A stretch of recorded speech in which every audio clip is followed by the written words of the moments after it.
This presentation is going to describe the main techniques for building and restoring wetlands. And the wetlands that we're looking at building, we want them to last forever with little, if any, maintenance.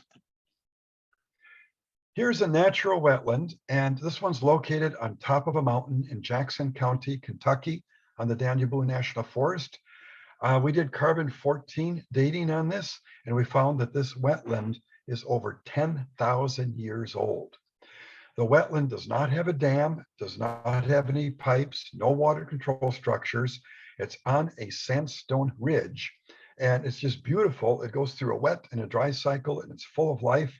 But it's just amazing that wetlands like this can be this old. Here's a wetland, and this is not a very good looking wetland, but this one was dug by hand over 2,000 years ago in the state of Ohio. And it really supports a great diversity of salamanders, frogs, and toads. And what you're looking at there, the mounds of soil were piled by hand. It's not a dam. What they did here is they dug down into the ground. And the techniques they used for building this wetland are much like the techniques that we are using nowadays to build wetlands that will last for many, many years. Here's another beautiful wetland.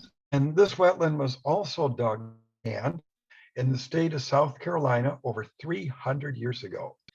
And the wetland basin is located on compacted clay. It's in a bowl of compacted clay. But the clay soil was originally removed so that they could make bricks for building homes near the city of Columbia. This wetland does not have a dam, does not have a water control structure. It's full of life. And even though it's 300 years old, I think it'll last for at least another 1,000 years. Here's another beautiful wetland. This one is also dug by hand, and it was dug by hand in the early 1800s near the community of Big Ditch on the Monongahela National Forest in the state of West Virginia. And originally this wetland was dug to provide water for livestock and probably for the people living and farming on top of this mountain ridge. So these examples show that it's possible to build a wetland that will look and function much like a natural wetland that is, they've already lasted hundreds, if not thousands of years. So if people can do this in the past, we should be able to do it in the future. So if you want to jump in to building wetlands, I recommend visiting natural and constructed wetlands in your area.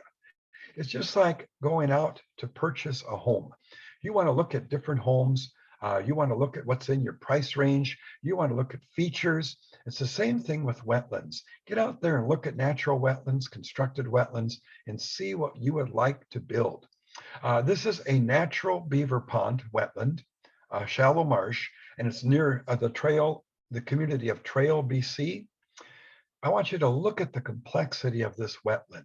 You can see the different pools of water, the points and the peninsulas, the great diversity of native aquatic plants. Look at the large woody debris, the root masses, and the snags. I mean, this is truly a wonderful wetland and a great place for diversity of animals to live. Begin your wetland project by writing down some simple and clear objectives. What type of wetland do you want to build? There are many different types of wetlands that you can build. Look at what type you'd like to build and how long you would like it to hold water.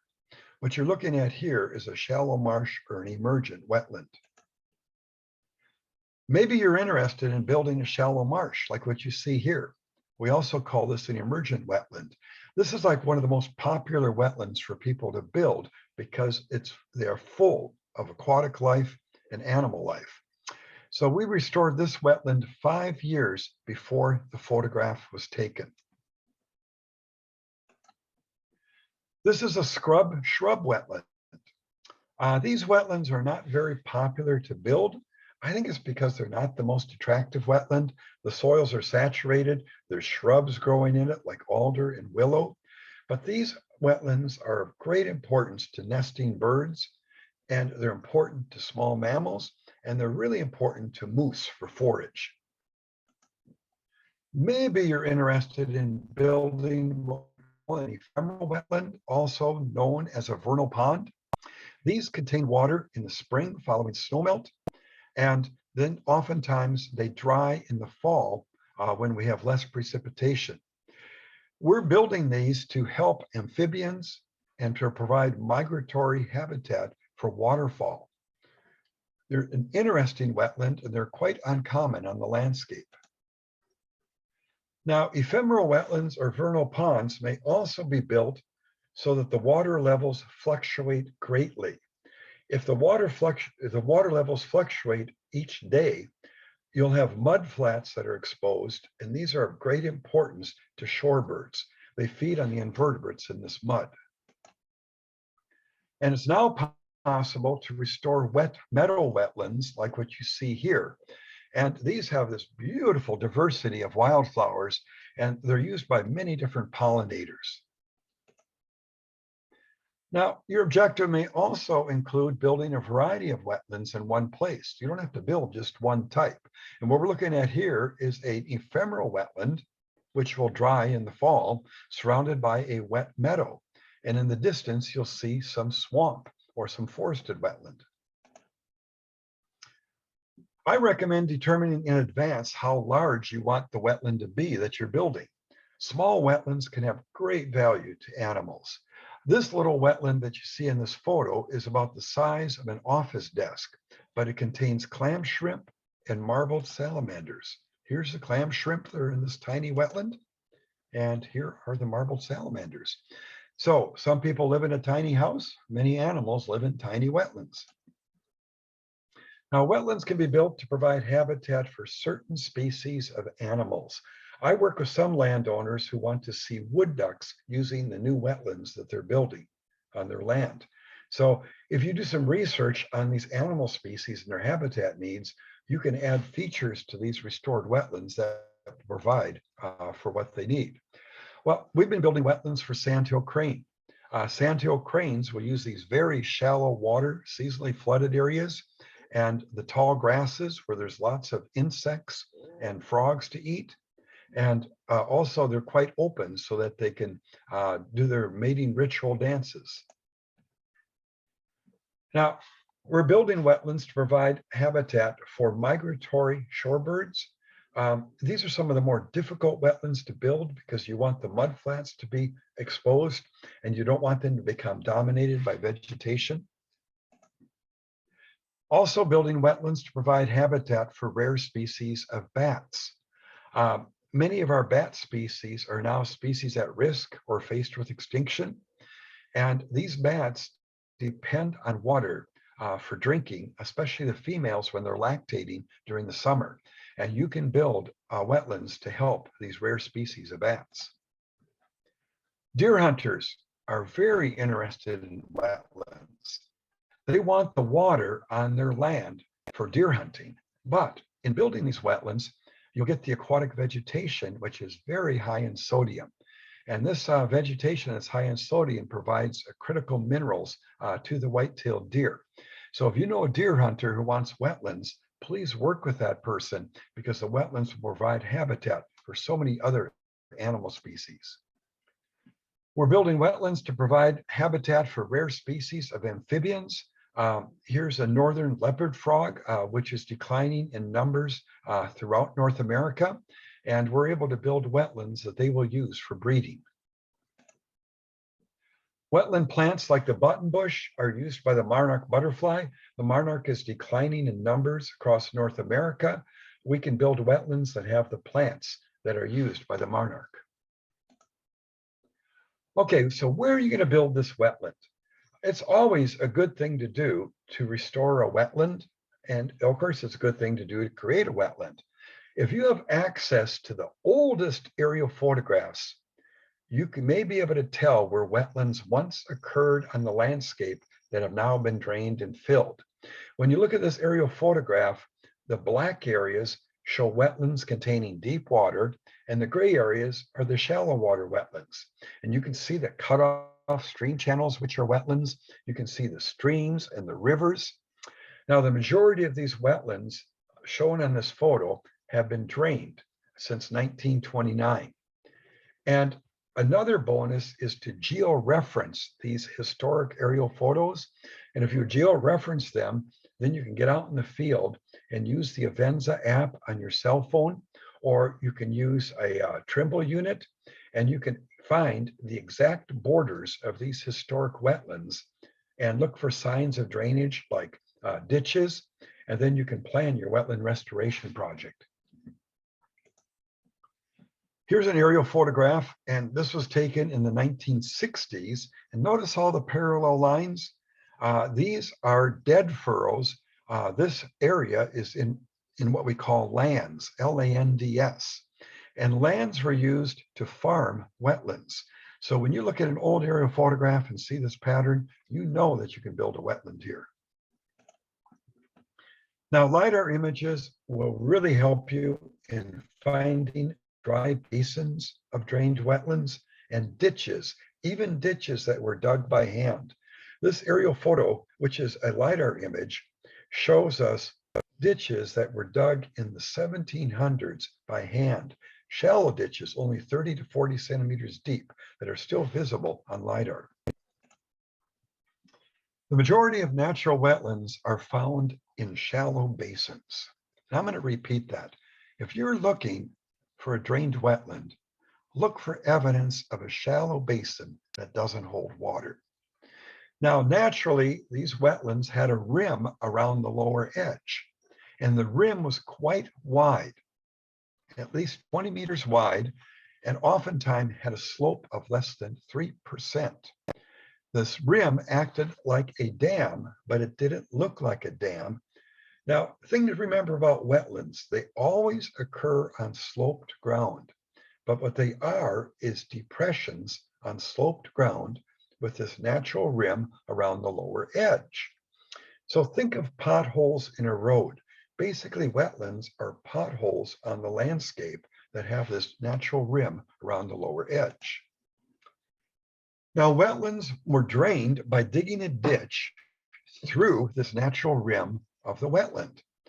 Farmers recognized that there was this rim that maintained water in the wetland, and they would cut a ditch through it and oftentimes put buried drainage structures. They would bury drainage structures in the ditch, and you go out there and you see evidence of a little depression, but no ditch.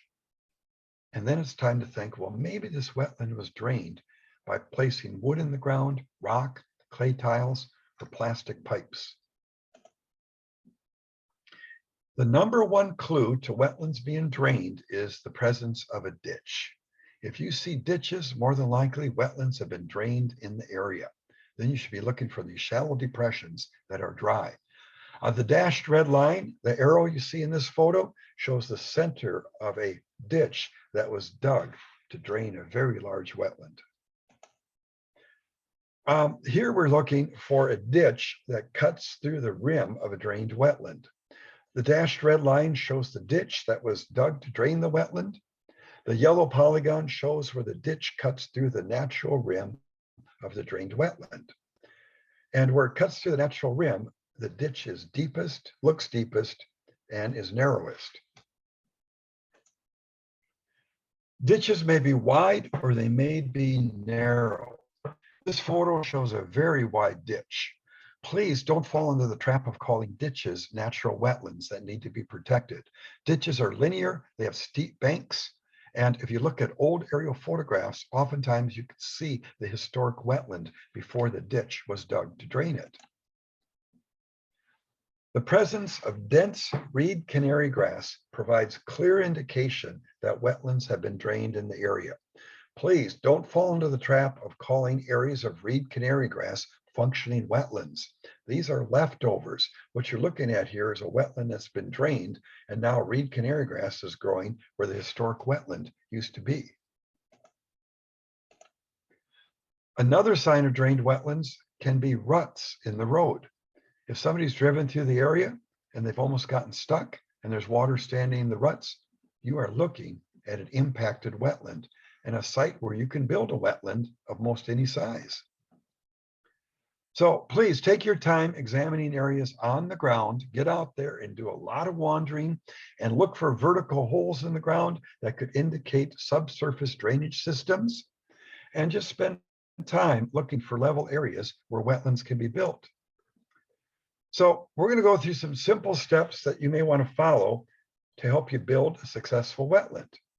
And you can take these steps and not have to pay $2,500 a day for the services of an engineer or a hydrologist or a fluviomorphologist. So you can start by using a simple handheld clinometer to measure slope, or download the clinometer app on your cell phone. And you can use this app to measure slope. So the majority of wetlands that you build should be built on slopes no steeper than 6%. And that's fairly flat ground. I recommend setting up a laser. And the laser, combined with the use of a rod, can help you measure the elevation change from the upper to the lower edge of where you want to build a wetland. The change in elevation should be no more than 1 meter from upper to lower edge. If you pull out your laser and a survey rod and you find that there's over a 1 meter change from upper to lower edge of the wetland you want to build, split your wetland into 2 sites. Build 2 wetlands there, or make it slightly smaller.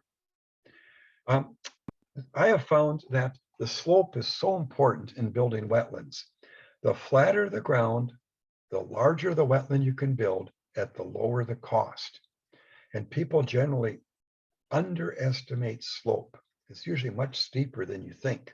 And the laser will help you pick an area with less than a 6% slope and less than a 1 meter change in elevation from upper to lower edge.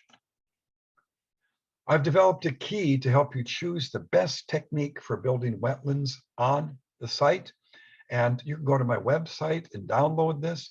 This key will help you go through the steps so that you can pick a technique where your wetland will develop the intended hydrology. Now, one of the first steps in designing a wetland is to dig a hole near the center of the area that has less than a 6% slope and less than a 1 meter change from upper to lower edge. And you can use a soil auger to do this. You can use a shovel, a post hole digger. Go as deep as you can.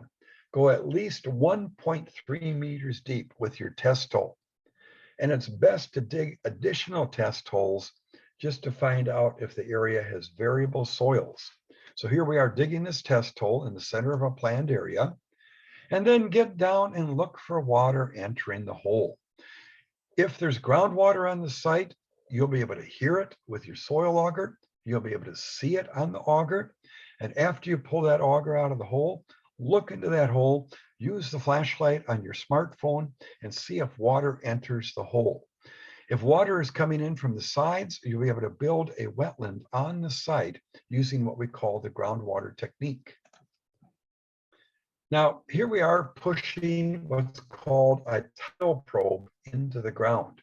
This is a 4-foot long tile probe, and this is used to find drain tile in the ground, but it is a great way to check for groundwater near the surface, and it's a great way to check for rock near the surface. You could push this tile probe into the ground with one hand if there's groundwater near the surface. And when you bring it up, if it's dripping wet, you know you have groundwater and that you can build a wetland on the site. I recommend digging deep test holes prior to construction wherever possible. Bring in a backhoe like the one shown, bring in an excavator, and dig a deep test hole in the center of the area where you want to build a wetland. This deep test hole will show you so much about the site. Here's a deep test hole that we dug on a planned wetland restoration area. And you can see in this hole that there's groundwater coming in the very bottom of the hole. And if you look up on the sides, you can actually see the smear of clay soils and gravel. There's a gravel vein about 1 meter below the surface. Heavy equipment allows you to dig a number of deep test holes and to monitor what's present and to really plan how you're going to build that wetland. We dug a deep test hole using an excavator. Now be careful getting into these holes. You want to make sure that they're wide enough where if they collapse, they won't kill you. So here we are measuring soil texture by layer in this deep test hole. Now, soil texture is determined by feel, by adding water to the soil and using the ribbon test. It's not determined by sight. So in this test hole, there are actually 3 layers of soil. With the top 45 centimeters, there's silt loam that's permeable. Below the silt loam, we have 110 centimeters of clay. That's what we want to build the wetland out of. But under the clay, we have over 60 centimeters of sandy loam and gravel. So we have a sandwich here with clay in the middle. To build this wetland, we have to remove the silt loam from the top, harvest the clay, get it the right moisture content, and then line the basin with clay in order to build a wetland. Please use colored plastic ribbons or flagging to mark the perimeter of the wetland that you want to build in a forested area. This is a quick and durable way to mark the perimeter of the wetland you want to build, and it will help show other people where you want to build the wetland. I've come across more planned wetland sites, and there's no marking on the ground. And how can other people see where you want to build the wetland unless you mark the perimeter with these plastic ribbons? And don't go cheap on the ribbons. If you purchase high quality plastic ribbons, they can last for years. And these ribbons we over 6 years ago to mark a wetland project in the forest on the Tahoe National Forest in California. We also use wire flags to mark the perimeter of planned wetlands in grassy areas with low vegetation. These wire flags will last for years. Now, I know you can use a GPS to mark the perimeter, which you should do. But what I've seen over the years is that people lose the GPS files, their computers crash, or maybe something happens to their GPS unit and they don't have anything backed up. So you go out there to try to, remark the project just prior to construction with the heavy equipment waiting, and there's no way you can do it. So if you place markings on the ground, they're going to last a number of years, and it's pretty easy to find where you wanted to build the wetland. Here we are marking the center of the wetland using one of these wire plastic flags. Here's where we used a wood stake to mark the center of a planned wetland. This stake is 6 years old, and you can still read the marker writing on the side. I recommend mapping the perimeter of each wetland you want to build using a GPS unit. I often use the Avenza app on my phone or an app called Fields Area Measure. Fields Area Measure, a really nice app and accurate for mapping areas where you want to build wetlands. Please complete a wetland design form to document the design of your wetland project. This form I've developed asks all sorts of questions. If you answer these questions in the field, you will have the information you need to prepare a written design and an estimated budget for the wetland project. When designing and building a wetland, I recommend that you not build a dam. What's a dam called? A dam is the same thing as a dike, a levee, a berm. It's a raised ridge that's built to impound water. So why don't you want to build a dam? While it's fully acceptable to restore the natural rim of a drained wetland basin, building a dam invites a lot of different problems. And the dam can significantly reduce the life of your wetland. First of all, if you build a dam, you are tied into maintenance. You must maintain that dam by mowing every year. If trees and shrubs grow on the dam, they can cause the dam to fail. Animals are going to burrow into the dam, like muskrats and beaver, and they will cause failure of the dam. You must build a spillway that won't erode. Water can't flow over the dam. If water flows over the dam will fail. So you must build a spillway on a gradual slope. And oftentimes this has to be armored with rock. That's expensive. Dams look artificial. Dams block aquatic organism passage. Dams require permits to build. I have built over 1,400 dams in my career. Every one of them requires maintenance. I no longer build dams, I remove dams. I'm convinced that we can build much better wetlands for fish and wildlife without dams at a lower cost. and that these wetlands without dams will require little, if any, maintenance. So when you build a dam, you're going to be tied into regular and expensive maintenance. Building dams is a traditional practice. It's a traditional practice used by most engineers. It doesn't have to be this way. If you want your wetland to last for 1,000 years, don't build a dam. Let the beaver build dams and maintain them. We humans are not very good at this. When you build a dam, there's a high risk of failure. Your wetland may fill with soil. You must build the spillway and maintain it, which is expensive. After a storm, you better inspect that dam, because if it fails, you can drown and kill people and ruin homes and businesses. And also, if you build a dam, you may be tied into expensive mitigation for fish passage. Okay, what can cause damage to dams? Here we see where muskrats have burrowed in to a dam. If you build a dam, muskrats will eventually burrow into it. It just always happens. We've tried everything to keep muskrats out, including fencing and rock. It doesn't work. Muskrats tunnel in beneath the water, and they find dry areas in the dam to live. And every once in a while, they go all the way through the dam and cause failure of the dam almost overnight. Where a beaver has connected two wetlands by tunneling through the dam.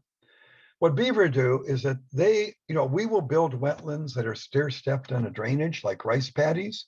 The beaver will come in and they will actually channel through each dam and try to connect each wetland.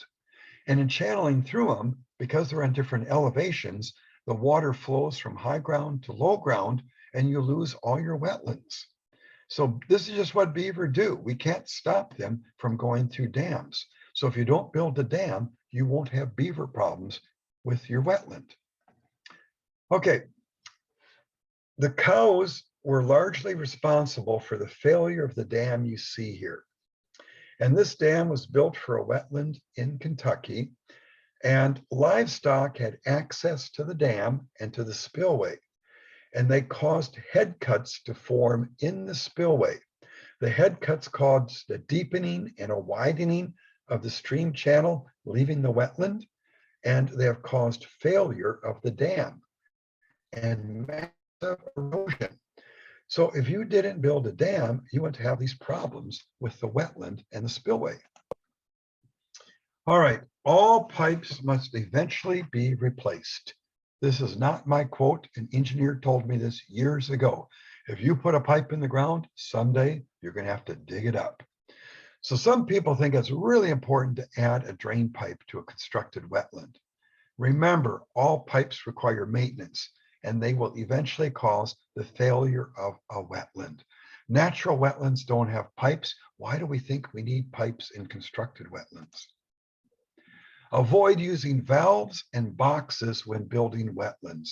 All valves will eventually fail. All will become vandalized or rust closed. Everybody thinks they're going to be able to manage the water levels in these wetlands. They don't. We have changes in personnel, changes in land ownership. Everything grows up around the valve. People don't even know there's a valve in there. The valve will leak, your wetland won't hold water, and no one will know why. All right. All water control structures will eventually fail, and these will drain the wetlands that were built using them. So here's a water control structure that has failed because of ice damage. Beaver and muskrats have tunneled into that high dam, and the dam is no longer functioning. So, I was building all these wetlands with dams, and they required so much maintenance every year. Well, the forest supervisor said to me, Tom, we can't support building any more of these wetlands on the Danube National Forest because we don't have money to maintain them. The forest supervisor said, you need to figure out how to build a wetland that doesn't require maintenance because it's too hard to get maintenance money. And that's what we did. We figured out how to build wetlands that look and function like natural wetlands, help wildlife, and don't require maintenance. And this involves not using dams, not using water control structures. Here's a walkway leading to a handle on a water control structure. The valve can no longer be opened because it's rusted shut and beaver have completely covered the intake pipe. And also there's leakage occurring, and this is draining a huge natural wetland near Golden, BC. These structures fail over time. I've installed over 1,000 plastic and fiberglass water control structures over the years. All eventually require maintenance. What happens is the plates in these modern water control structures are sealed with gaskets. These gaskets will compress and tear over time, and this will cause leaks that will cause the wetland to fail. So really, you need to replace these gaskets every 2 years, and that's quite a job. Most people don't do it. Maybe you've seen a water control structure like this. It's called a flashboard riser. Now, flashboard risers are made by taking a culvert and cutting out part of the culvert, putting in channels on either side, and dropping boards into it. These things leak. I've installed hundreds of these, and I have yet to figure out how to make them not leak. Over the years, I've removed every one of these flashboard risers I've installed. First of all, the flashboard riser, the metal rusts, so they leak. The boards warp, so they leak. You can't get the boards out because they're tight. But more importantly, a beaver will come by and completely fill the flashboard riser with debris and mud and block it. And then you may be asked to go and free the material from the water control structure. This can result in your death because when you open up these things, the gush of water is so great, it can pull you into the structure and drown you. I don't recommend using flashboard risers. This is technology from 70 to 80 years ago. Don't use it. If you have them in your work area, remove them. You don't need them. Okay, here is a flashboard riser. The arrow points to the top of the flashboard riser that's been completely blocked by beaver. However, it's not holding water because the water is leaking below the surface in the gaps between the boards, showing us that flashboard risers are not the way to go. An outdated way of building wetlands is to surround a field with a poorly made dam and then install a pump to fill the impoundment with water. Wetland managers found the cost of operating and maintaining these pumps is extremely high. This is the old way of building wetlands. In fact, the wetlands they build are not wetlands, they're impoundments, artificial impoundments that require a tremendous amount of maintenance. So wetland managers will tell you of the serious and expensive problems associated with using pumps and wells to fill wetlands. I've worked on wetland impoundments where the cost of filling them with water each year using a pump can be over $5,000. So if you have 10 impoundments, you're looking at over $50,000 in electric costs alone, plus the maintenance of the pump and the wells that are being used. All right, please write this down. When working with engineers to design a wetland project, please require that the wetland be designed without using dams, berms, levees, dikes, diversions, ditches, wells, pumps, or water control structures. When we look at natural wetlands, they have none of the above. We want to build a wetland that looks and functions as a natural wetland. With heavy equipment, this can be done without dams and without water control structures. Heavy equipment is required when building wetlands. I recommend selecting a contractor that has machines that are large enough and new enough to efficiently move the large quantity of soil you need to build a wetland. You're looking at what's called an excavator. This is a 200 series excavator, and this is about the size we use for most wetland projects, if not a little bit larger. The excavator is the #1 machine used in building wetlands. Here's a dozer. The dozer is good for pushing soil away from the excavator. The dozer can efficiently move the soil up to 100 meters away. I don't recommend using dump trucks and loading the soil in dump trucks, it's just too expensive, and the rubber tires cause a tremendous amount of compaction on the landscape. So the combination of a dozer and an excavator works well for building wetlands. I recommend using a service contract to hire a contractor to build wetlands. Ask that contractor to provide at least one excavator and one dozer for the job. Pay them under a service contract by the hour to build the wetlands.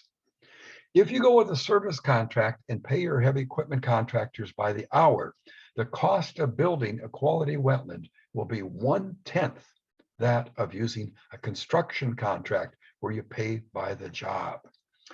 Now, many businesses and agencies require that you use construction contracts with a full set of engineering plans, specifications, and that you bid by the job.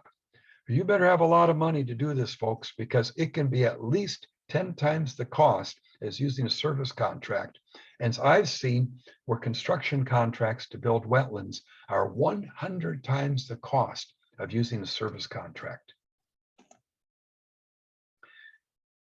It is essential that you are on site supervising the wetland project 100% of the time. You need to be working with the heavy equipment operators to build the wetlands. I don't know how it came to be that engineers were taught that they would prepare a detailed design in the office using AutoCAD for a wetland project. And then they would turn it over to a low-graded technician to build the wetland who didn't know anything about construction. It doesn't work. You, the person designing the wetland, need to be on the ground working with the heavy equipment operators to build the wetland. This is the best and cheapest way of building a wetland. You're needed on the ground to mark the perimeter of the wetland construction area. You're needed on the ground to monitor soil texture, groundwater elevations, record elevations using a laser, answer questions from the contractor, answer questions from the landowner, agency personnel, and the public that stops by. Be out there full time when construction's taking place. Okay, the first technique we're going to look at here for building a wetland is called the surface water technique with a groundwater dam. The surface water technique with a groundwater dam is the most efficient and effective way to build a large wetland at a low cost. Let's get into this technique. The key to building a wetland using the surface water technique with a groundwater dam is to find an area of land that contains soil high in clay. One must be able to form long and thin ribbons of soil that are at least 5 centimeters long, if not longer. This shows us we have clay soils. When restoring or building a wetland, you want to find areas where there's ditches, but you need to look at this ditch in a profile view. These ditches, people say, oh, just fill the ditch and you'll restore a wetland. Wrong. Look what's underneath the ditch. We have organic soils that are permeable. We have crayfish burrows that go down to permeable layers. We have old log drains, rock drains, maybe clay tiles. We have tree roots. If you just fill the ditch in, you're not restoring the hydrology of the wetland. This drawing will show you a profile view of a typical wetland that is built using the surface water technique. You'll notice how water comes into the wetland. It can cause erosion. So what we do is that we embed rock into the ground. We make a vertical grade control structure out of rock. Where water leaves the wetland, we have a compacted clay groundwater dam or a core trench. You can call it a core trench with compacted clay. You can call it a groundwater dam. This prevents leakage underground from the wetland. And then also we rock the pathway for water to leave the wetland and go back into the ditch so it doesn't cause erosion. So no above ground dam is being built. The wetland basin is deepest in the center, just like a natural wetland basin. Here's a plan view showing the location of a groundwater dam, or we call it a core trench filled with clay that's compacted. And the groundwater dam is located along the lower 2/3 of the wetland being built. It looks like a smile. and it's all below the surface. So one of the first steps to building a wetland using the surface water technique is to remove and save the topsoil. The dozer does a great job of doing this, just making long ridges on either side of the project area. The next step is that the excavator digs a trench along the lower 2/3 perimeter of the wetland you're building. The bottom of the trench is based on a low permeable layer of bedrock or a thick layer of clay. We place soil that's high in clay back in this trench, and we compact it in layers, 15-centimeter thick layers. And this goes around the lower 2/3 of the wetland. And what it does is it interrupts all drainage structures and all subsurface permeable layers of soil. The dozer is used to push the soil that's high in clay back into the trench. The clay is spread in layers 15 centimeters thick, with the dozer compacting each layer. The dozer fills with soil the trench with soil that's high in clay, and some of the clay used to fill the trench was removed by the excavator when it dug the trench, and that clay was placed on the inside of the wetland being built. The gravel was placed on the outside of the wetland being built, and you can see that pile on the outside rim of gravel that will not be placed in the trench. And additional clay was obtained by digging it out of the basin. We're making it deepest in the middle for the wetland we're building. So when you're digging this core trench for a groundwater dam, you're likely to find buried clay drain tiles. And we block these with layers of clay that are compacted in the core trench. And when digging this trench for the groundwater dam, you may find buried drainage structures made out of wood. And again, we tear these out of the ground and we interrupt them with this groundwater dam, which is made of compacted clay. And here is where we found a buried drainage structure made out of gravel and concrete pipes. Again, we cut through this by installing this groundwater dam around the lower 2/3 perimeter of the wetland we're building. So here we had restored a stream across this old farm field. And it was a farm field on a 6% slope. So water was flowing uphill of the farm field, but when the water entered our restored stream, it disappeared underground. And we didn't know why. So we started digging with the excavator, and we found all these old clay tiles that were carrying water from the stream underneath the farm field so it could be farmed.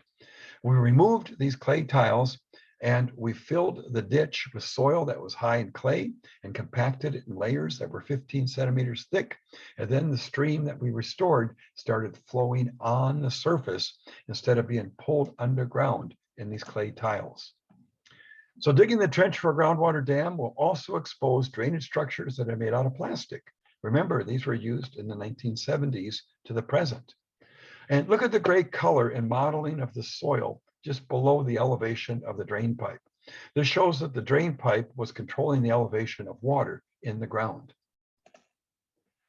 Building a groundwater dam will also prevent crayfish that burrow from draining the wetland you build. If you have a groundwater dam, crayfish can burrow all they want in the basin, and that water can't leak out of your wetland because it's interrupting, the groundwater dam is interrupting subsurface permeable layers. Okay, let's take a look at some wetlands that were built using the surface water technique with a groundwater dam. Here's one we built on a mined area. Here's one we built using surface water technique with a groundwater dam, and this was on a 100-year floodplain of a river. And here's a wetland that we built using the surface water technique with a groundwater dam, and this wetland's about 6 years old in this photo. Wetlands of any type and size can be built using the surface water technique. And here we see a ephemeral wetland that was built using the technique. And here we have a wet meadow that was built using the surface water technique. And here we have a forested wetland. And here's a forested wetland where we built the groundwater dam across a ditch. And we restored the elevation of the ground and the natural rim of the wetland. And that allowed us to seasonally flood some of these trees. So we've been able to raise the elevation of groundwater by 8 meters over units of land measuring 30 hectares in size using these groundwater dams. And this is major. By raising the elevation of groundwater, we've been able to turn ephemeral and intermittent streams into perennial streams. We've been able to turn dry pools into perennial water pools. So these groundwater dams are of critical importance when managing fish, and also they're of importance in managing the wildlife that depend on wetlands for their survival. Okay, here's one of 5 wetlands that we built for the federally threatened Chiricahua leopard frog at the Southwestern Research Station in Arizona. And this wetland is supplied with groundwater from a spring. And it was built using the groundwater technique with a groundwater dam, a different technique. The groundwater technique can be used to create open water features in wetlands that are dominated by cattails, reed canary grass, or Phragmites. This is a temporary pool of water, and it's found in the pit. A big tree fell over, and this shows us that groundwater is near the surface. And when you see puddles of water like this in landscape, they indicate that groundwater is present and that you can use the groundwater technique to build a wetland on this site. So here's where we dug a test hole, and you can see it filled with groundwater. This means we can supersize it and build a much larger wetland using the groundwater technique on this site. When building wetlands using groundwater technique, you may want to use heavy equipment that has low ground pressure. What does this mean? The machines have wide tracks on them that distribute the weight. And this photo shows where a low ground pressure dozer with wide tracks was able to travel across reed canary grass in the fall on saturated soils and not get stuck. When using the groundwater technique, one of your main concerns is getting stuck. Heavy equipment sinks in the mud. So if you use low ground pressure equipment and experienced operators, you won't get stuck. Okay, here we're using an excavator to build a wetland on a site with saturated soils, and we're using the groundwater technique. The wetland is being built in an old field that is now dominated by reed canary grass, bordering an area of cattails. We didn't go into the cattails because we want the water to last seasonally in the wetland. We're building vernal ponds or ephemeral wetlands, and if we went into the cattails, the wetland would hold water all year. If we stay with the reed canary grass, the water levels will fluctuate and meet our objectives of an ephemeral wetland. I suggest building wetlands with the groundwater technique in late summer or fall when the soils are driest, if at all possible. Set up a laser. This will help you determine how deep you're digging. Don't guess. You need this laser to know if you're digging deep enough into the groundwater when the site is dry. It's often necessary to use logs to keep the excavator from sinking when building a wetland using the groundwater technique. The logs are placed in front of the machine crawls up over the top of them and starts digging.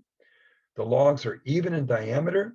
If they're not even in diameter, the machine can slide off of them, and the excavator operator carries those logs and moves them ahead as it's going through the site, digging the wetland. Logs are used to keep the excavator from becoming stuck in the mud. The logs average 20 inches in diameter and are about 20 feet long. The logs are cut from live trees, not dead trees, so they're less likely to break. This is Ted Crane. He builds some of the best wetlands I've ever seen. We work with him near Creston, BC. And here he is standing on the logs that provide him and his excavator with flotation. If he stepped off the logs, he would sink in mud up to his waist. And if the machine got off the logs, he would sink almost to the cab. These logs are amazing in keeping it afloat. So here the excavator is digging a shallow bay in a wetland using the groundwater technique, and the dozer is moving the soil away from the excavator. Notice the pink flags or ribbons. We use these to mark the perimeter of the wetland being built, and the Ted Crane, the operator, is using this as a guide in building the wetland. Here the dozer is moving the soil away from the excavators. So this photo shows two excavators and a dozer working together to build a wetland on saturated soils. And each excavator is perched on logs. However, the dozer is not on logs. It remains on top of the sod so it doesn't get stuck. So the dozer is pushing soil away from the excavator. The dozer is not digging, it is pushing. If the dozer tries to dig, it will get stuck in the saturated soils. The dozer must keep the unbroken reed canary grass underneath it to avoid getting stuck.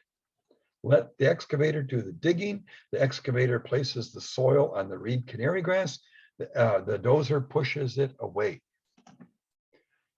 So here we're looking at a portion of a wetland that was dug before a day before the photo was taken. The wetland is starting to fill with groundwater. So here the dozer is shaping the soil removed from building the wetland. The soil froze overnight, so it's a little bit easier to shape. And the plans are to farm this area, so we had to spread the soil removed quite evenly. Now, when building a wetland using the groundwater technique, you will need a land area equal in size to the wetland being built for spreading soil. This is important to remember. If you build a 1 acre wetland using the groundwater technique, you will need 1 acre of land adjacent to the wetland for spreading the soil. So here we see the soil that was spread by the dozer is the brown color. Where the snow is, that was the wetland built 2 days before. There's a mound in the middle that looks a lot like a beaver lodge. We made an artificial beaver lodge. So you can see they're about the same size here. And the dozer is one of the most efficient machines for pushing the soil this distance. In building a wetland using the groundwater technique, if you come across any native aquatic plants, go ahead and replant them using the excavator on mounds that you place in the wetland you're building. Here we are using logs. We're placing large woody debris in the wetland, giving turtles a place to bask. Snags are also placed in the wetland, and these snags could be any size. Okay, it's often necessary to build a groundwater dam when using the groundwater technique. And here we're building a groundwater dam across the 100-year floodplain of a ditch that was used to drain this wetland. And the ditch is shown by the red arrow. The wood stakes show the width of the groundwater dam being built across the ditch. The groundwater dam is being built perpendicular to the ditch. The trench for the groundwater dam extends down to a thick layer of clay or bedrock. And the trench will span the width of the ditch and the 100-year floodplain for the ditch. So here we're building a trench for a groundwater dam around the lower 2/3 perimeter of a wetland being built because there's no ditch draining this wetland site. There is groundwater, so we have to build that groundwater dam around the lower 2/3 because there's no ditches to block. And when you're digging that trench for the groundwater dam, you never know what you're going to come up with. Look at this strange looking drainage structure we pulled out. And here are some of the pipes we pulled out when digging a trench for a groundwater dam. We generally build wetlands that are deepest in the center. And this allows us room to make gradual slopes around the inside edge of the basin. So here we built a wetland using the groundwater technique. It's beginning to fill. We built it in the fall when the elevation was the groundwater was lowest. And we want this wetland to go dry most years. So here we are building in September. We just wanted a little pool of water in the bottom. And this is typical for groundwater wetlands. You decide how long do you want water to stay in the wetland. And if you want water to stay in this wetland year round, we would have had to dig it a little bit deeper. So groundwater supplied wetlands fill up the same day that you build them. Here's one that we just built at Drew Lake, Oregon, and it will be filled by the end of the day with water. Now, it takes time to spread the soil removed from building a wetland using the groundwater technique. And this soil is being prepared for planting using the rough and loosen technique. And this was developed by David Polster, this technique. And you can see that there's a lot of soil to spread from building this wetland. Many people will compact soils before planting or sowing seed. In fact, just about every engineer I work with requires that soil that is spread be compacted. It's a traditional practice that must change.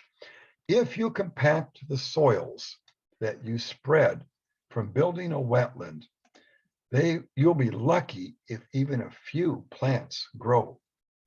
And compacted soils do not grow plants. The roots can't penetrate the compacted soil. They can't find oxygen in the ground. So if you compact the soils, you're going to find very poor plant growth like what you see in this photo. Now, I want you to study this photo for a minute. This is a dirt road. It's been compacted by thousands of trips. I mean, you can't compact ground any more than this dirt road. Well, we were building a wetland in Nevada, and we were using a water truck. The water truck, we didn't catch the hose in time, so it overflowed the tank, and just a little bit of water was flowing down this compacted dirt road. And look at the gully it started to dig. People wrongly believe that compacted soils are less likely to erode. Actually, loosened soils are less likely to erode because the water soaks into the ground. So when you're building a wetland and you have soil to spread, loosen that ground to a depth of 1 meter. Use the rough and loosen technique. Then plants are going to germinate and grow, and the water will soak into the ground instead of running off and creating gullies. So here's a comparison. We see the compacted soils, which will be made into a trail, and we see the soils loosened using the rough and loosen technique. Here's another example.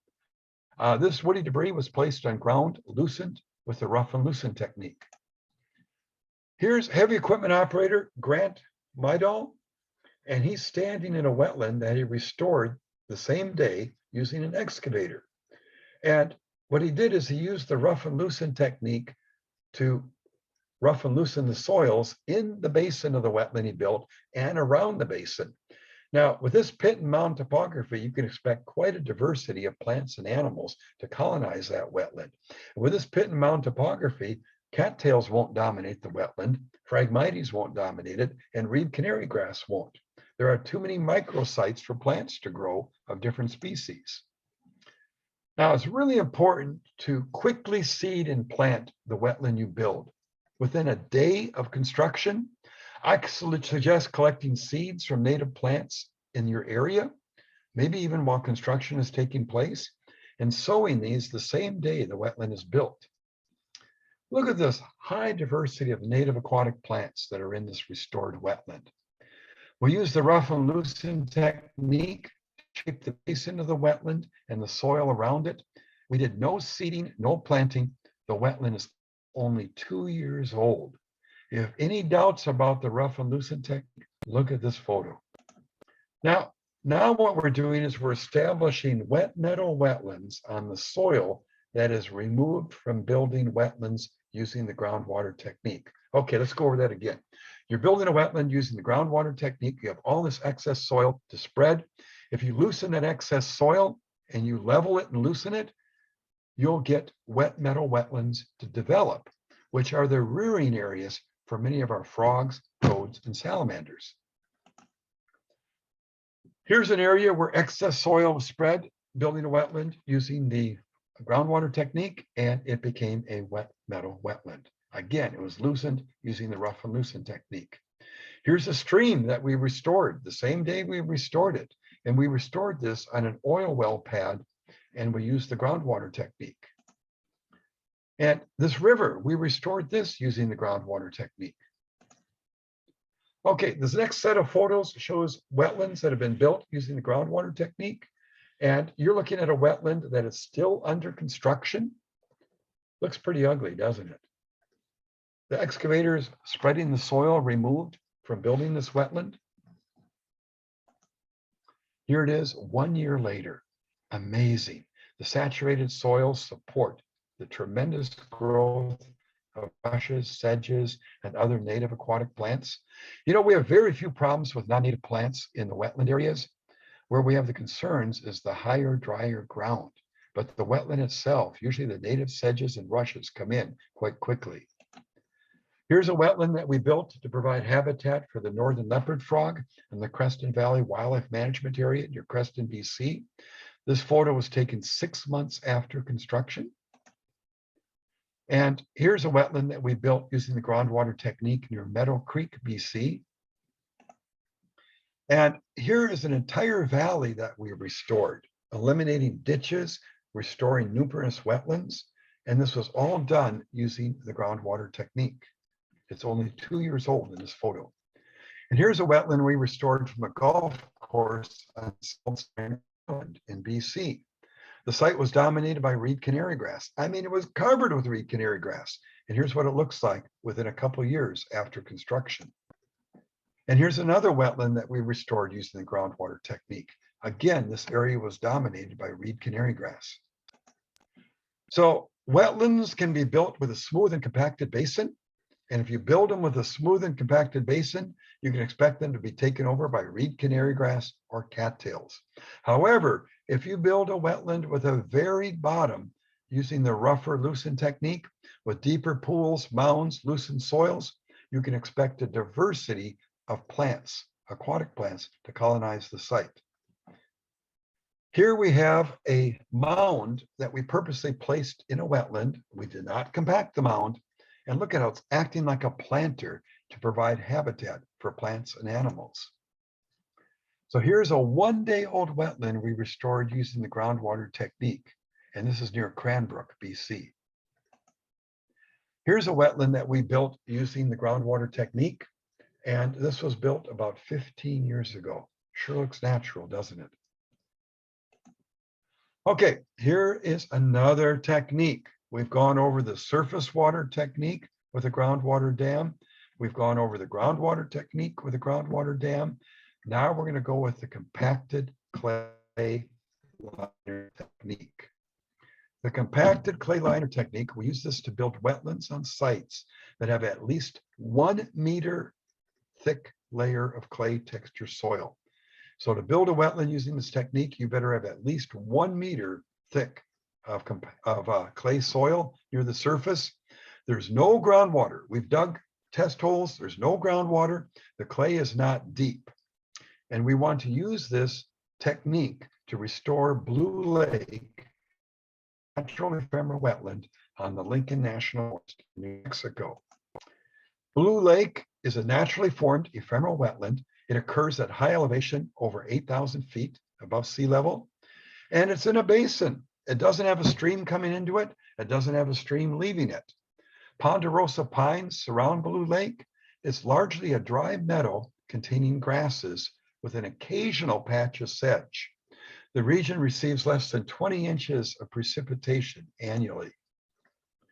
Years ago, a rancher dug 2 large and deep ponds in the center of Blue Lake, probably to make deeper water for livestock use. After all, few people recognize the value of an ephemeral wetland. So while these dug ponds were designed to contain water almost 2 meters deep, the constructed ponds would only hold water for a short time after a rain. In 1994, the 2 constructed ponds within Blue Lake were made larger and deeper by the Forest Service using dozers. The goal was to make these ponds hold water longer for wildlife. They used tons of bentonite mixed into the soil to seal the base of these ponds. Bentonite is rock that's pulverized, ground up. If you wonder what bentonite is like, take a handful of kitty litter. That's bentonite. And people wrongly believe that bentonite will seal a leaky pond. Bentonite is not clay. Bentonite is closer to a silt loam or a silty sandy loam. It's a good lubricant for drilling, but it does not work for sealing ponds. So they put all this bentonite in, and guess what? Blue Lake didn't hold water. The dug ponds didn't hold water. They erected a fence. The Forest Service erected a fence around Blue Lake to keep out the livestock. But it's very possible by controlling livestock access to Blue Lake, they reduced the hydro period because the livestock would go into Blue Lake and compact the soils. But once the livestock were removed, the freeze-thaw action loosened the soils, fracked it, and Blue Lake no longer held water. So they asked me to take a look at Blue Lake, and my first visit out there was in 2010. I returned in 2013. And what did we determine? There's about 4 inches of topsoil on the surface of Blue Lake, and underneath it, there's about 3.5 feet of clay, slightly over a meter. And we determined this by digging a number of test holes using a 42-inch long soil auger. And look at this ribbon of clay. That's high quality clay. We should be able to compact that to get it to hold water. The clay was black in color from volcanic action. And the clay was superior quality compared to the bentonite. Here they put all this bentonite in these dug ranch ponds. We could not even find a layer of the bentonite. I mean, they put in tons of it, and we couldn't even find a layer of it. All that was there was the native clays, but the clays were not compacted. So we brought in a backhoe and we dug some deep test holes in Blue Lake and in the dug ranch ponds. We wanted to see how deep these clay soils were. So in the deep test holes, we found that there was sand underneath the clay, and the clay was not compacted. And the majority of the clay had been removed to dig the ranch ponds. And most of the clay had just been simply piled and not used. So in this test hole, you can see the light colored sand underneath the clay. So what was happening is that they had dug these deep ranch ponds and they had gotten into the sand layer in the bottom. So what they had done, it was much like a flower pot with a hole in the bottom. The ponds intercepted the sand layer, and the ponds collected all the runoff that came into Blue Lake, just like a funnel. So the water entering Blue Lake was channeled into the ranch ponds. It then soaked into the ground through the sand layer. So we came up with a prescription to combine the 2 ranch ponds and to take the clay that was available on site and compact it to make a deeper water wetland in the center of Blue Lake and to seal Blue Lake. And also, we thought we would dig some additional shallow ephemeral wetlands and compact the clay soils that were in place. And this would be to provide habitat for a diversity of wildlife species. So we brought in a heavy equipment operator, a contractor, and the dozer. The first step was to remove and to save the topsoil from our work area, which centered around these deeply dug ranch ponds. And here we are removing the topsoil and saving it. The next step was to remove any clay that we could find associated with the ranch ponds that were dug. And you can see the clay is peeling up on the blade on the dozer here. It forms a long and thick ribbon that's shiny on one side. The clay was compacted in places, so we had to use the ripper attachment on the dozer to loosen it so that we could remove the clay and save it. Now, in removing the clay, we had to do careful monitoring that sand was not mixed in. So here you see the dozer operator is moving the clay, and the color change shows us that the dozer is on top of sand and rock and should quit removing the clay. Otherwise, we mix, sand in with our clay. Now, clay was too dry to place in the wetland area and compact it. You cannot compact dry clay. Many wetlands fail in the West because they were built from clay soils where the moisture content was not suitable for compaction. So we asked the Forest Service to bring out their large firefighting tankers.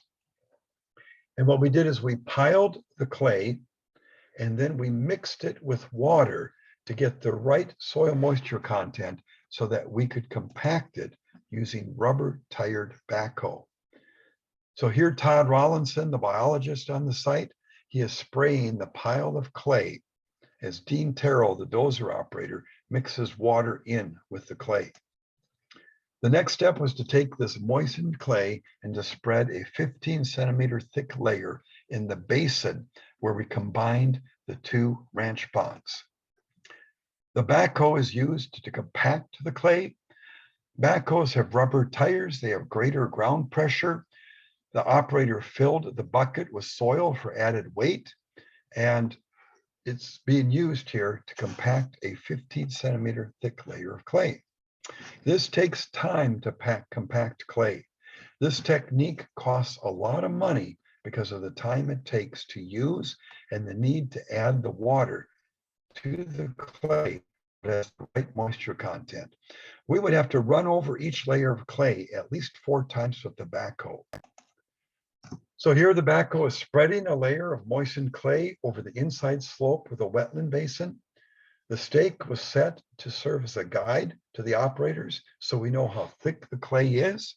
We want this compacted clay layer to be at least 70 centimeters thick when we're done. That means we need to spread 140 centimeters of clay in the basin and compact it down to 70 centimeters in 15-centimeter thick layers. Here's the backhoe with rubber tires compacting the clay. Did a much better job compared to the dozer. And when you're compacting this clay, keep it simple. Keep your shape a simple oval or circle. And when you're all done, you can add features like pits and mounds on the surface. We use what's called a penetrometer to measure the compaction of clay. You can purchase a penetrometer for about $300, and it gives you a reading on how well compacted your soil is. So when we reached the thickness of 70 centimeters, there was no clay left over. It had all been placed in the basin and compacted in layers. So now we spread topsoil loosely over the surface of the compacted clay. And we asked the dozer operator not to compact that clay, but to keep it loose. We want clumps, we want mounds. And the next summer, the rains came during their monsoon season and filled in all the wetlands we built using the compacted clay liner technique. And here's one of the larger wetlands we built on August 29th, filled with water. And here's one of the smaller wetlands we built along the edge of Blue Lake. So this technique really works well, and it's a good way to combat climate change. If you have a wetland that is no longer holding water, and there's no groundwater, and there is a thick layer of clay, you can take that clay and compact it and get it to hold water much better than the loose clay that's found naturally in the basin. What's really exciting is that the tadpole shrimp, fairy shrimp, and western spadefoots returned to this wetland after close to 30 years of being dry, and they're now breeding successfully in these restored wetlands. So this technique can really work. Okay, I'll show you some wetlands that were built using the compacted clay liner technique. Here's one that we built at Muscatatuck National Wildlife Refuge in Indiana. It has over 1,000 sandhill cranes using it. Here's one of several we built at the Big Ranch near Sparwood, BC. Here's one of many that we built at the Southwestern Research Station in Arizona. And here's one we built near Tully, New York. I remember the clay was only about 50 centimeters thick here, so we really had to compact it, and it looks like it worked. Here's one we built at Sweetbriar College, a mined area near the state, in the state of Virginia. And here's one we built at the St. Advent Convent near Melbourne, Kentucky. And I always remember this one because this is where they filmed the movie Rain Man with Dustin Hoffman. And the sisters who helped with the filming of the movie were out here helping us to build these wetlands, to collect the native plant seeds and to sow them. And here's a wetland we built using the compacted clay liner technique at an elementary school in Kentucky. Okay, the final technique for building wetlands is the synthetic liner technique. Where do we use this? Where we don't have groundwater near the surface, where we don't have clay near the surface, and we don't have a firm foundation to build the surface water technique with the groundwater dam. So if you have a unit of land and you really want a wetland and you dig your test hole and there's no clay, no groundwater, and you still want a wetland, please consider using a synthetic liner. Okay, here's a good spot to use a liner. We use these fish grade aquatic safe liners that are not toxic to plants, animals, humans. And we use these on log landings within timber sale areas. Log landings are usually all mixed up soils.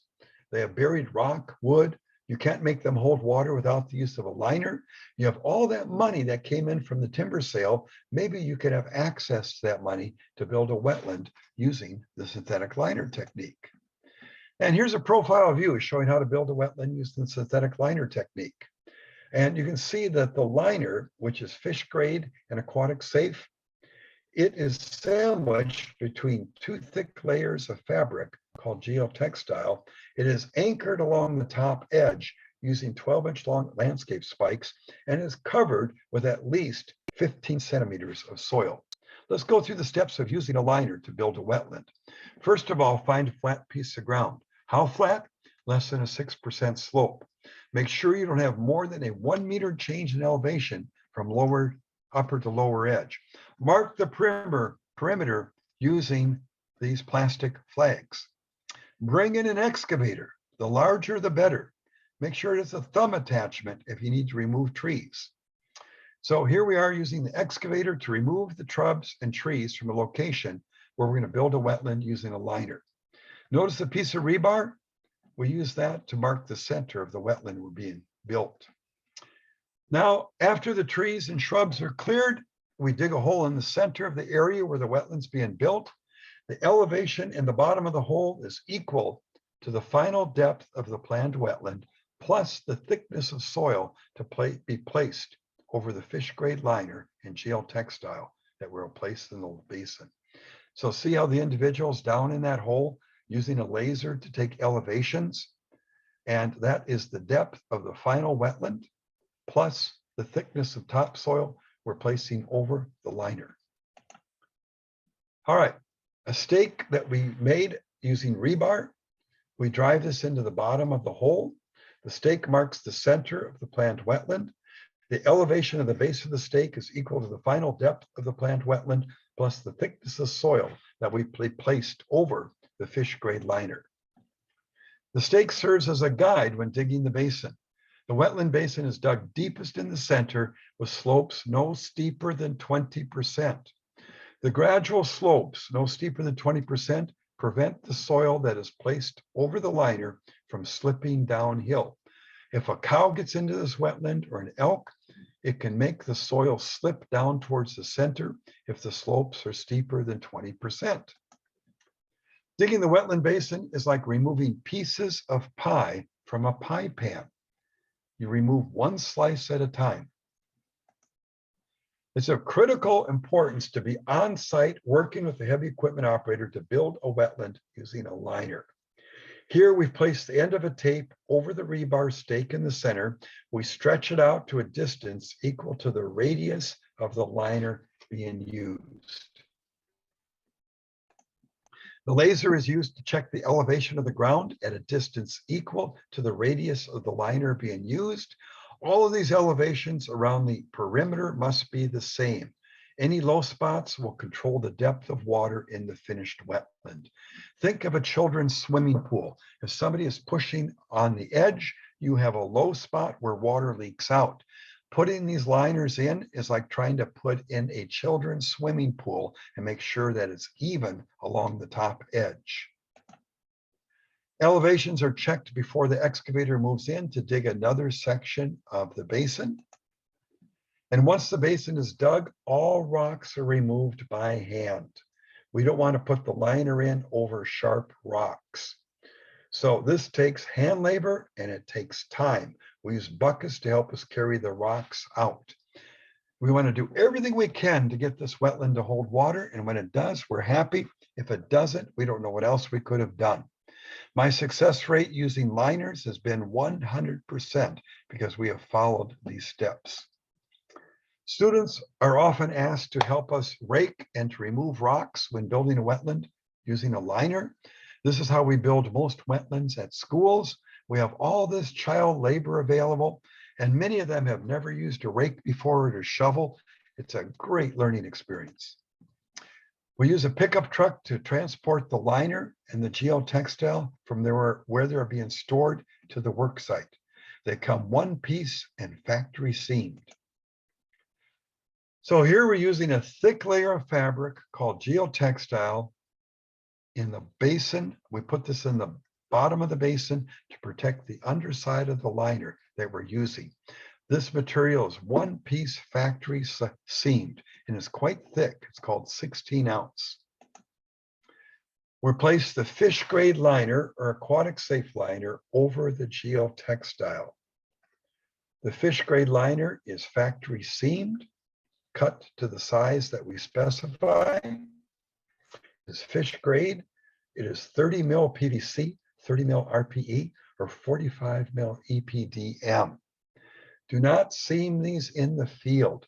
It requires specialized equipment. It's expensive to seam them in the field, and we don't have the technology to do it. If you order them one piece in factory seamed, you just need people to help you spread it and to install it. We place a layer of thick geotextile over the liner to protect the surface of the liner. Now, there are 2 companies in Canada that manufacture fish grade aquatic safe liners and geotextile, and there are 3 in the United States. And I can provide you with this information if you're interested, or you'll see it listed in the books that I've written about building wetlands.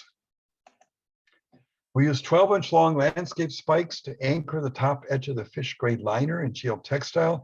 We place these 1.5 feet apart. Why do we do this? When we're covering the liner, we don't want it to slip when we're covered it with soil.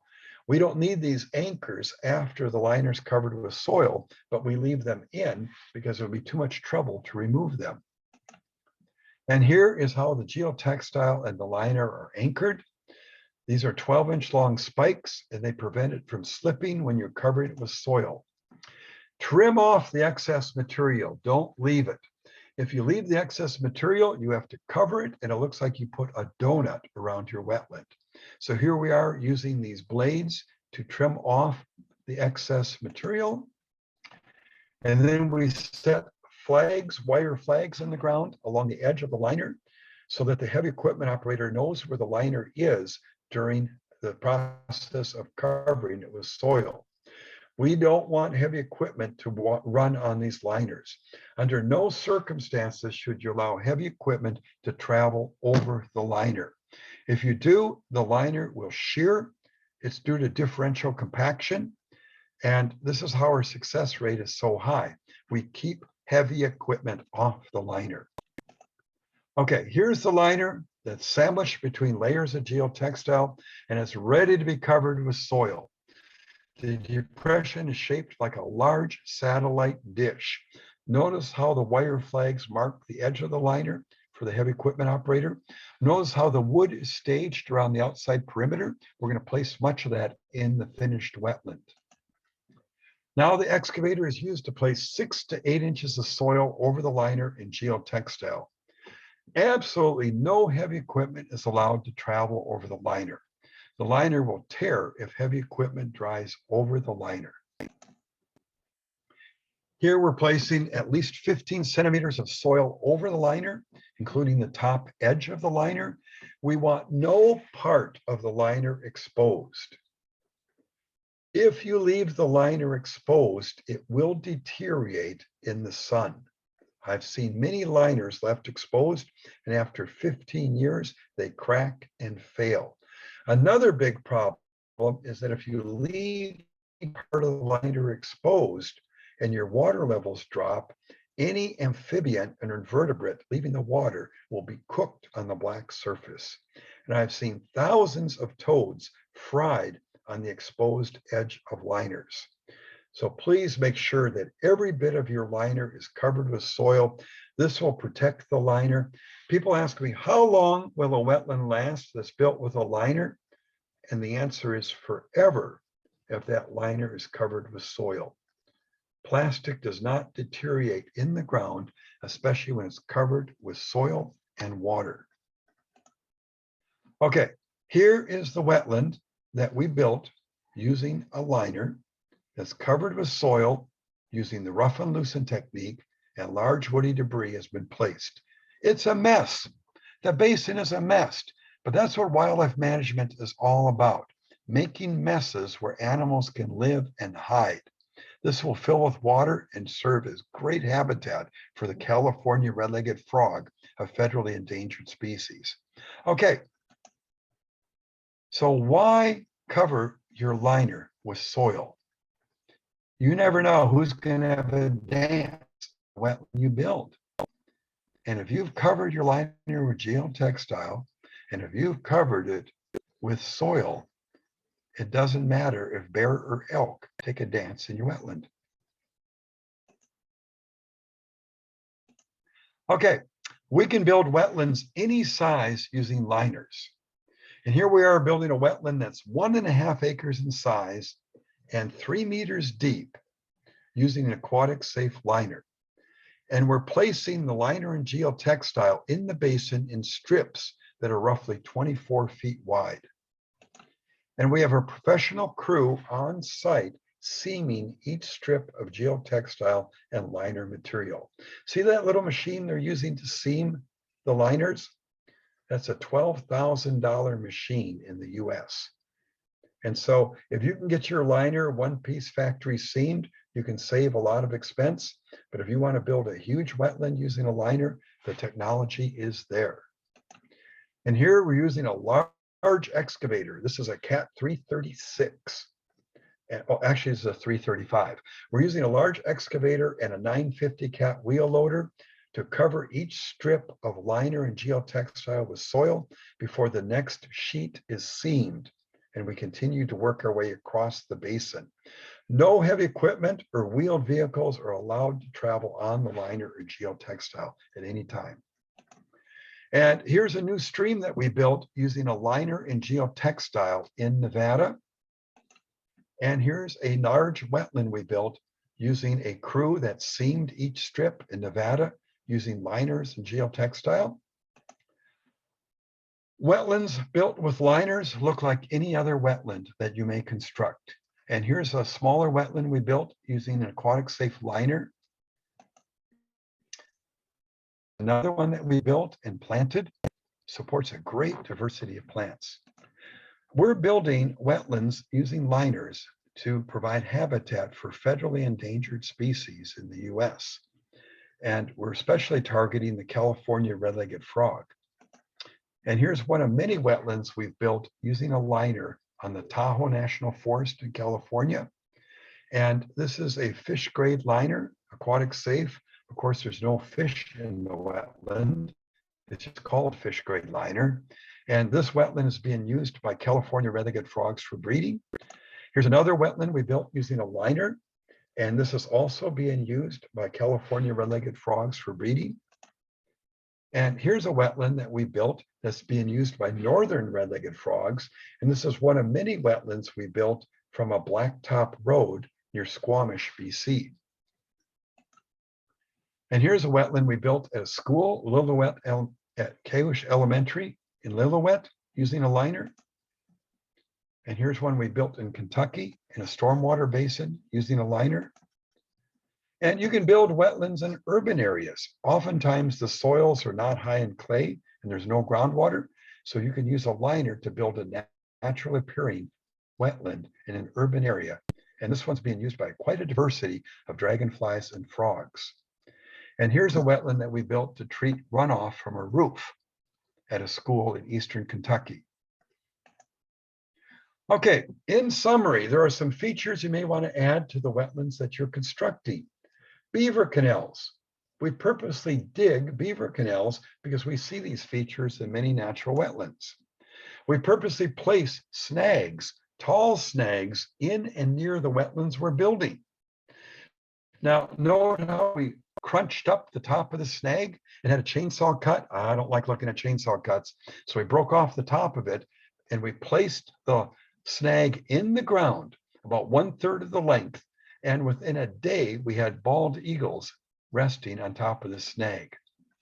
Okay, here we placed large boulders and we purposely created spaces under the boulders so that animals would have a place to hide.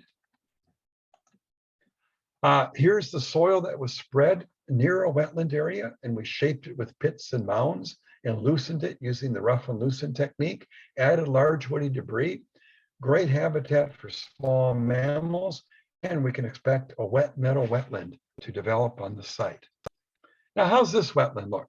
This is a wetland under construction. And the log was placed, it had chainsaw marks.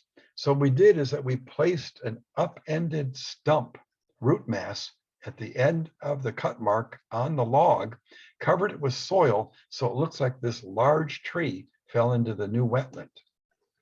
And if you have root masses, please place these in and near your wetland areas, because this will provide perches and places for many small mammals to hide. Okay, here's a small ephemeral wetland basin that we shaped from soils that were spread from digging a much larger wetland. This is a bonus wetland. We dug a large wetland using the groundwater technique. We spread the soil on higher ground, and then we made shallow basins in this spread soil, which will be ephemeral wetlands that will really help amphibians. Okay, now look at the large boulder that we placed along the edge of this wetland that we just constructed. This wetland is filling with groundwater when the photo was taken. The smooth gray area of clay was spread over organic soils along the southwest shore of the new wetland. And this was done to provide western toad tadpoles with a place to congregate in the shallow water where it's warm and there'll be little vegetation. Pretty cool technique right here. Okay, so the techniques we've gone over, quite a few techniques now. Surface water technique with a groundwater dam, groundwater technique with a groundwater dam, compacted clay liner, and synthetic liner that's aquatic safe.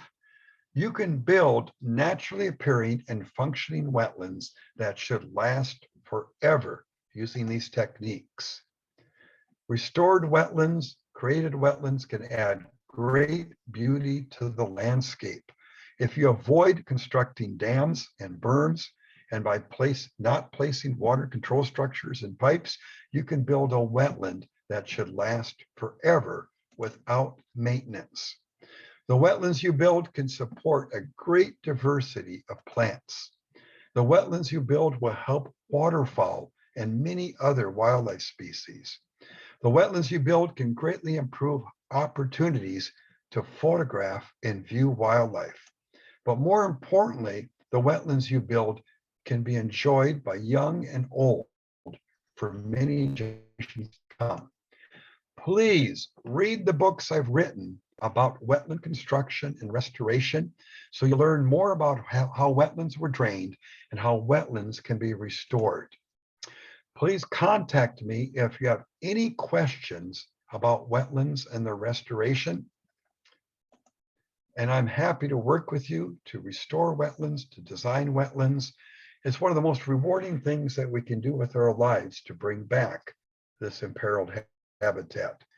Appreciate your attention, and I wish you success in designing and building wetlands. Goodbye.